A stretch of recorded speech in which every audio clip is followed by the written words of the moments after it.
नमस्कार, आप देख रहे हैं न्यूज 18। मैं हूं आपके साथ मेनका चौधरी और इस बुलेटिन में बात होगी हिजाब पर जो फैसला आया है उस फैसले और उसके बाद के सवाल जवाब की। कर्नाटक से उठे हिजाब विवाद पर कर्नाटक हाईकोर्ट ने ही पूर्ण विराम लगाने की कोशिश की है। कोर्ट ने अपने फैसले से साफ कर दिया है कि स्कूल कॉलेज कोई धर्म का अखाड़ा नहीं है और इसलिए स्कूल कॉलेज जो नियम तय करेंगे उनका पालन करना छात्रों का अधिकार है, कर्तव्य है। मतलब साफ है कि विरोध करने का अधिकार अब छात्रों को नहीं होगा और ना ही धर्म की आड़ को लेकर कोई हंगामा करने की छूट मिलेगी। तो क्या नकाब के पैरोकार अब बेनकाब हो गए हैं, जैसा मुख्तार अब्बास नकवी कह रहे हैं? उन्होंने आरोप लगाया कि हिजाब विवाद के पीछे महिलाओं को धर्म का चोला पहनाना कट्टरपंथियों की मंशा थी। तो क्या साजिश करने वाले विरोध के षड्यंत्रकारी अब बेनकाब हो चुके हैं? आज इसी मुद्दे पर पूछेंगे सवाल कि बताइए कि स्कूल कॉलेज को धर्म का अखाड़ा क्यों बनाना है? शिक्षा के मंदिर में भी धर्म जरूरी क्या है? और फिर शिक्षा जरूरी है या फिर धर्म? इन्हीं सब मसलों पर होगी बात। देखिए ये रिपोर्ट।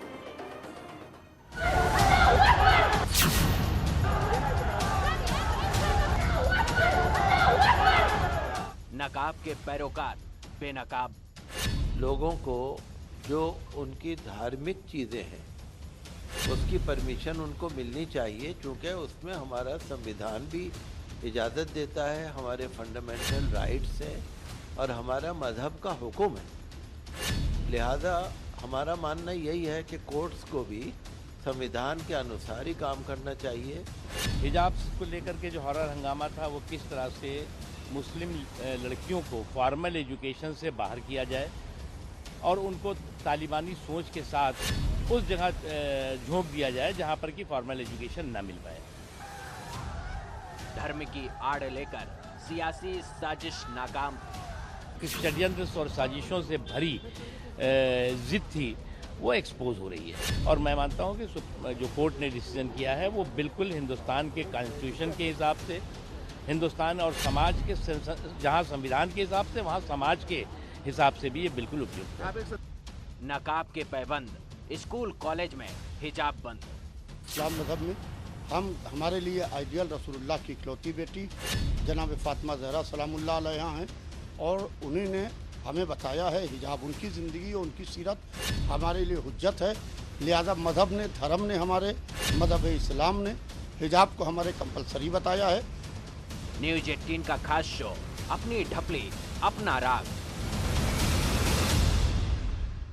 और वहीं कर्नाटक के हिजाब विवाद को लेकर 20 फरवरी को न्यूज 18 को दिए इंटरव्यू में केंद्रीय गृह मंत्री अमित शाह ने कहा था कि कोर्ट का जो भी फैसला होगा वो सभी को मानना चाहिए, वो मान्य होगा। स्कूल में ड्रेस कोड को सभी धर्म के लोगों को अपनाना चाहिए।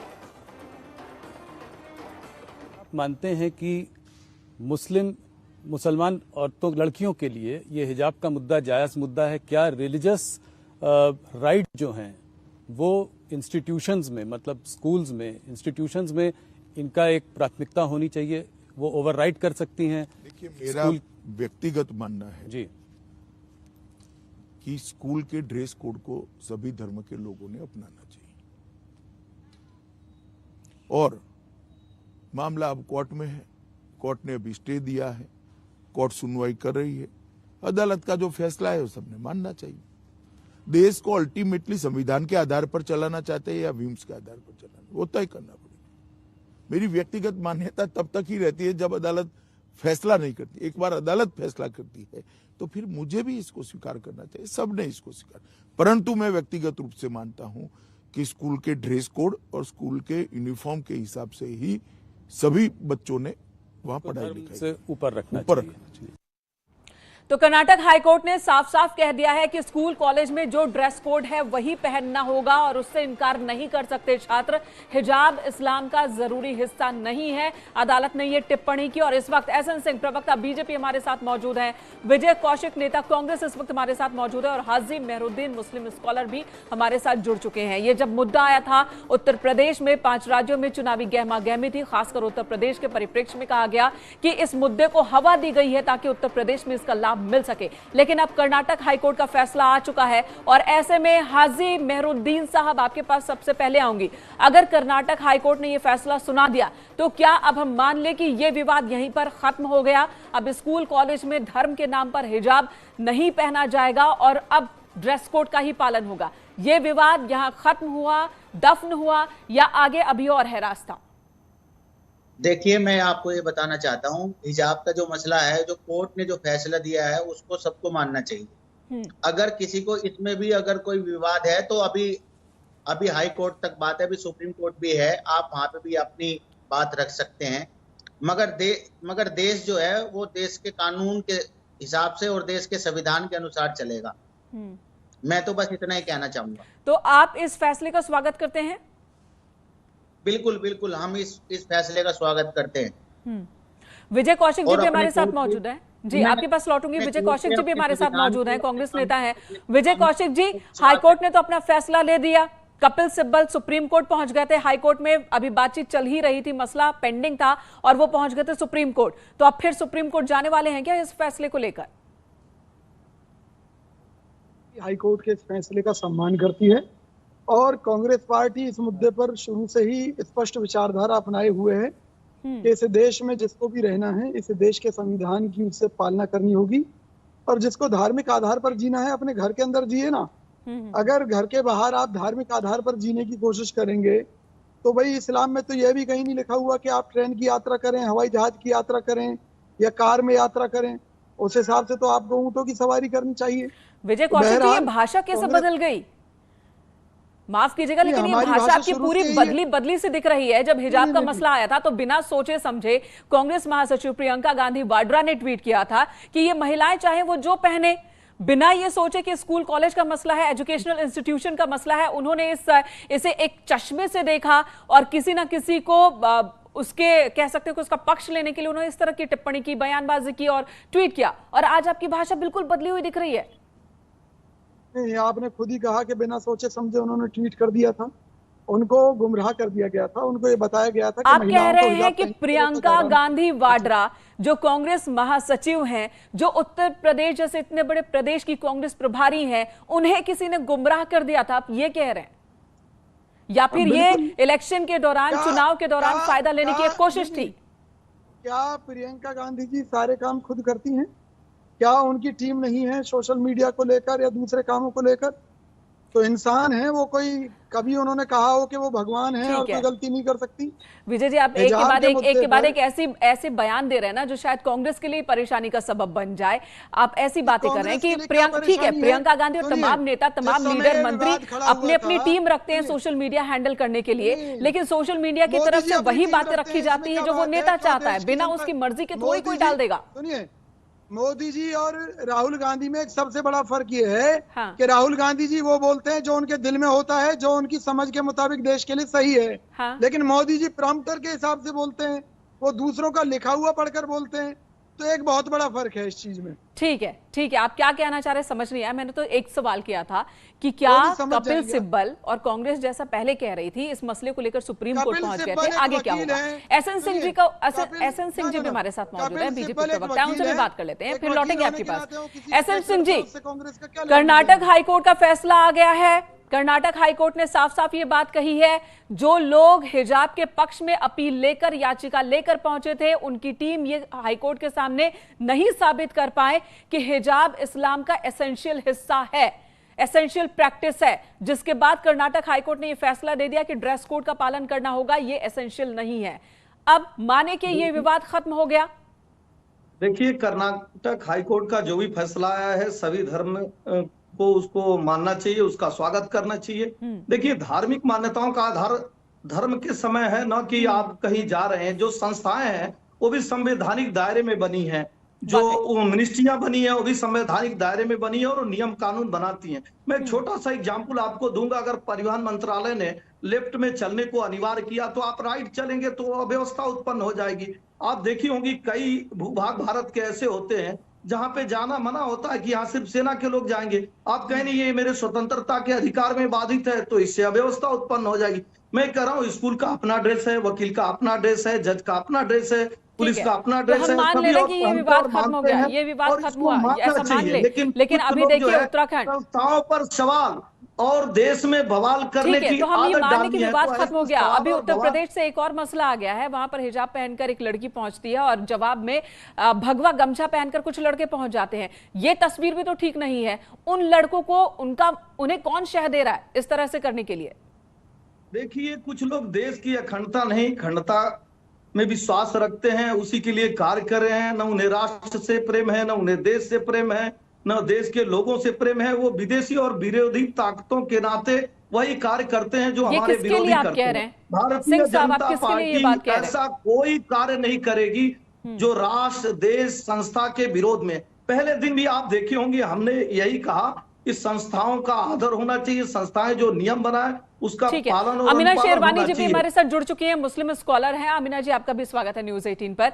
जो फैसला कर्नाटक हाईकोर्ट की ओर से आया है हिजाब के मसले को लेकर, इस फैसले पर आपकी पहली टिप्पणी क्या है? और अब क्या हम माने कि ये विवाद पूरी तरह से खत्म हो गया, या ये अब सिर्फ शुरुआत है, उसके बाद दूसरे प्रदेशों में भी इसकी तपिश महसूस होगी और फिर हाईकोर्ट तक, सुप्रीम कोर्ट तक ये मसला जाएगा?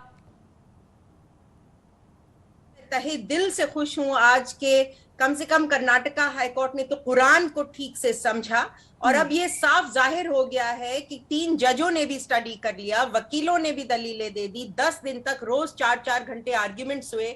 जो बात मैं कह रही थी कि कुरान में औरतों को काले लबादों में ढकने का कोई ट्रेडिशन नहीं है, ये हमारे धर्म का अभिन्न अंग नहीं है, कोई अंग ही नहीं है हमारे धर्म का। बल्कि अब अगर ये लोग सुप्रीम कोर्ट जाएंगे तो उनकी एक पोल अब खुली है, इन कट्टरवादी मुसलमानों की दूसरी पोल तब खुलेगी अगर ये सुप्रीम कोर्ट गए तो साफ जाहिर हो जाएगा कि किसी भी इंसान की पहचान को उससे छीनना, उसको ढक देना इस कदर कि वो पहचाना ना जा सके, ये कुफ्र है, ये ब्लास्फेमी है, ये इस्लाम में बहुत बड़ा क्राइम है ह्यूमैनिटी के खिलाफ। तो औरतों को हिजाब से ढकना न सिर्फ कुरान में कंपलसरी नहीं है, वो एक बहुत भयानक क्राइम है। अगर तो ये लंबे वक्त से चलता आ रहा है और अभी भी ऐसा लगता है कि ये समाज इसे पूरी तरह से छोड़ने को तैयार नहीं है, क्योंकि मुस्लिम समाज से ही ये आवाज न सिर्फ पुरुषों की ओर से बल्कि बड़ी संख्या में महिलाएं भी आती हैं, वो भी हिजाब की तरफदारी करती हैं। अगर हिजाब महिलाओं की पहचान को उनसे छीनने की एक कोशिश है तो क्यों नहीं इसके खिलाफ आवाज उठती है बार बार? हाजी मेहरुद्दीन मुस्लिम स्कॉलर भी हमारे साथ मौजूद है। हाजी साहब, आपके पास आती हूं, इसे आप किस तरह से देख रहे हैं? अगर मुस्लिम महिलाओं की पहचान छीनने का एक जरिया है हिजाब, तो क्यों नहीं इससे मुक्ति पाने के लिए अंदर से कोशिश होती है? हो रही है बहुत कोशिश अंदर से। हम लोग ये मामला कोर्ट में था और ये कोर्ट का फैसला आ गया। आप इसमें इधर उधर की बात करने के लिए बिल्कुल ठीक नहीं है। अब कोर्ट का फैसला हाजी साहब, हिजाब पहनना जरूरी है। मेहरुद्दीन साहब, यहाँ पर मामला थोड़ा सा बड़ा। कोर्ट का जो फैसला आया है वो एजुकेशनल इंस्टीट्यूशंस को लेकर आया है कि स्कूल कॉलेज में नहीं पहनेंगे, लेकिन जो बात अमीना जी कह रही हैं, अमीना शेरवानी कह रही हैं कि हमें तो हिजाब को छोड़ ही देना चाहिए, वो एसेंशियल हिस्सा है नहीं, तो ऐसे में क्यों महिलाओं की पहचान इससे छिपाने की, उनसे छीनने की कोशिश हो रही है? वो ये कह रही है। कोर्ट में पिटीशन फाइल करना चाहती हूँ कि मेरे धर्म का माहौल इतनी सदियों से क्यों उड़ाते आ रहे हैं ये मुल्ला, मेरे धर्म को दकियानूसी क्यों साबित करते आ रहे हैं, मुसलमान महिलाओं के हक को क्यों हनन करते आ रहे हैं। हमको प्रॉपर्टी का हक है इस्लाम में, वो तो कभी मुल्ला नहीं आते कि प्रॉपर्टी हमारी चॉइस है। हर लड़की को, हर मुसलमान लड़की को अपने भाई से आधी प्रॉपर्टी मिलनी चाहिए, नहीं मिलती, 10% भी नहीं मिलती, सारे भाई हड़प लेते हैं। तब हमारे मुल्ला मौलानाओं की दाढ़ी में कोई तिनका नहीं खटकता है उस वक्त। यानी पुरुषों को जो बात पसंद है कुरान की, वो बात वो ले लेंगे और जो बात पसंद नहीं है उसे हटा दिया जाएगा। हाजी साहब, मेहरुद्दीन साहब, जवाब दीजिए कि आखिर कब तक ऐसा होता रहेगा? वो इन्वेंट करेंगे, कुरान में कभी नहीं कहा गया है कि औरतों को हिजाब का जो मामला है, मैंने आपको बताया, हिजाब गुजार के लिए है, जब घर से बाहर हिजाब लगा के जाए कि मर्द अपनी नजरों को साफ रखें, अपने दिल को साफ रखें, अपने ईमान को पक्का करें। अगर मर्दों का ईमान पक्का है, औरतें तो बलात्कार करती फिरती नहीं, बलात्कारी तो पुरुष होते हैं। अगर उनकी ठीक है, अमीना जी आपकी बात आ गई, मेहरुद्दीन साहब को भी सुन लेते हैं। अमीना जी आपकी बात आ गई, मेहरुद्दीन जी बताइए। मत बोलने दें इनको, आप इनको उड़ा दें। इनका कोई, मुल्लाओं का कोई अस्तित्व नहीं है इस्लाम में, कोई सूरह मुल्ला है ही नहीं। अमीना जी, ये भी सही नहीं है। हमने सबको बुलाया है और जिनको बुलाया है मेहमान के तौर पर, हमें सभी को सुनना होगा और एक पक्ष को सुनकर कभी भी आप सही फैसले तक नहीं पहुंच सकते, तो आपको दोनों ही पक्षों को सुनना होगा। आप कह रही हैं कि महिलाओं को दबाया जाता है इस्लाम में, तो पुरुषों को भी सुनना होगा और बताना होगा कि ऐसा क्यों है। मेहरुद्दीन जी, देखिए हिंदू धर्म में तो पंडित ब्राह्मण है, मगर हमारे धर्म में तो हम सब स्वयं पंडित ब्राह्मण हैं, हम स्वयं अपनी ठीक है अमीना जी अब सुन लेते हैं मेहरुद्दीन साहब। मैं ये कहना चाह रहा हूँ, मैं किसी की आजादी, इस्लाम किसी की आजादी नहीं छीनता, इस्लाम किसी की आजादी नहीं छीनता। ये मामला ड्रेस कोड का चल रहा है, ये कॉलेज का, तो कॉलेज के विषय में मैं ये कहना चाहूंगा कि कॉलेज में जो ड्रेस है वो पहननी चाहिए महिलाओं को, और जो हमारी धार्मिक ड्रेस है वो हमारी घर से, जब हम घर के बाहर जैसे बाजार है या सिनेमा है या कहीं भी जाते हैं घर के बाहर, वहां पे आप अपना हिजाब लगा सकते हैं, ये हमारा फंडामेंटल राइट है हमारा। इन्हें इस बात में भी दिक्कत है। नहीं, वो कह रही हैं, वो इसको बड़े कैनवस पर देख रही हैं। वो कह रही हैं कि हिजाब जो है ये कहना बहुत आसान है और बहुत ही लगता है कि बहुत अच्छी बात है कि जिस महिला को, जिस लड़की को हिजाब पहनना पहने, जिसे नहीं पहनना नहीं पहने। लेकिन हकीकत ये है, प्रैक्टिकल ग्राउंड पर आप देखेंगे तो ऐसी कितनी बच्चियां हैं, कितनी लड़कियां हैं जो अपनी मर्जी से कपड़े डिसाइड करती हैं। खासकर जो टीनेजर्स की हम बात करते हैं, उन पर थोपा जाता है कि आपको क्या पहनना, क्या नहीं पहनना है। सब्जेक्ट नहीं पढ़ने देते, माँ बाप कहते हैं साइंस पढ़ो, तो बच्चों को साइंस पढ़नी पड़ती है। शादी भी माँ बाप अपने बच्चों की अपनी मर्जी से करवाते हैं, बच्चों की तो यानी ठीक है, तो ठीक है, इसके लिए अंदर से आवाज ज्यादा उठने की जरूरत है। अमीना जी आप कह रही हैं कि लड़ाई हो रही है, अंदर से भी आवाज उठ रही है, उस कोशिश को धक्का कहाँ पहुंचता है? पुरुषों से पहुंचता है या आपकी समाज की महिलाएं ही हैं जो उस कोशिश को धक्का दे रही हैं? नहीं, देखिए ऐसा होता है, जब हमको कोविड होता है तो कोविड का वायरस हमारे अंदर घुस के हमारी इम्यूनिटी को ही हमारे खिलाफ कर देता है, फिर हम हमारे शरीर के अंदर साइटोकाइन स्टॉर्म हो जाता है और अक्सर हम मर जाते हैं उस स्टॉर्म में। तो इसी प्रकार से जो पितृसत्ता का वायरस है वो औरतों के अंदर डाल दिया गया है और अब हम औरतें स्वयं अपना, ठीक है, तो यहाँ से आपने एक अलग बहस, बड़ी बहस की यहाँ से कह सकते हैं उसकी शुरुआत की है। आप ये कह रही हैं अमीना जी की कर्नाटक हाईकोर्ट ने स्कूल और एजुकेशनल इंस्टीट्यूशंस के लेवल पर तो बता दिया और ये कह दिया कि वहां पर ड्रेस कोड का ही पालन करना होगा, कोई अपने धर्म के लिहाज से वहां पर ऐसा कोई प्रतीक लेकर पहनकर नहीं जा सकता। लेकिन आप कह रही हैं कि हिजाब से मुक्ति सिर्फ स्कूल कॉलेज में नहीं बल्कि आम जिंदगी में, निजी जिंदगी में हिजाब से मुक्ति मिलनी चाहिए, पूरे इस्लाम को, मुस्लिम महिलाओं को मुक्ति मिलनी चाहिए। लेकिन ये लड़ाई बहुत लंबी है और अंदर से ही लड़नी होगी और तभी हो सकता है। बहुत बहुत धन्यवाद अमीना जी हमसे बात करने के लिए। हाजी मेहरुद्दीन साहब आपका भी बहुत बहुत शुक्रिया हमसे बात करने के लिए। एसएन सिंह प्रवक्ता बीजेपी, विजय कौशिक नेता कांग्रेस हमारे साथ मौजूद थे और सभी यही कह रहे हैं कि अदालत का ये फैसला मान्य है, उसका स्वागत कर रहे हैं। लेकिन इसका विरोध भी कई जगहों पर देखने को मिल रहा है और बहुत सारी आवाजें ऐसी भी आ रही हैं कि अब हम सुप्रीम कोर्ट की तरफ जा सकते हैं, दरवाजे और ये रास्ते खुले हैं। तो ये विवाद फिलहाल थमता पूरी तरह से तो नहीं दिख रहा। एक छोटे से ब्रेक के लिए रुकेंगे, खबरों का सिलसिला जारी।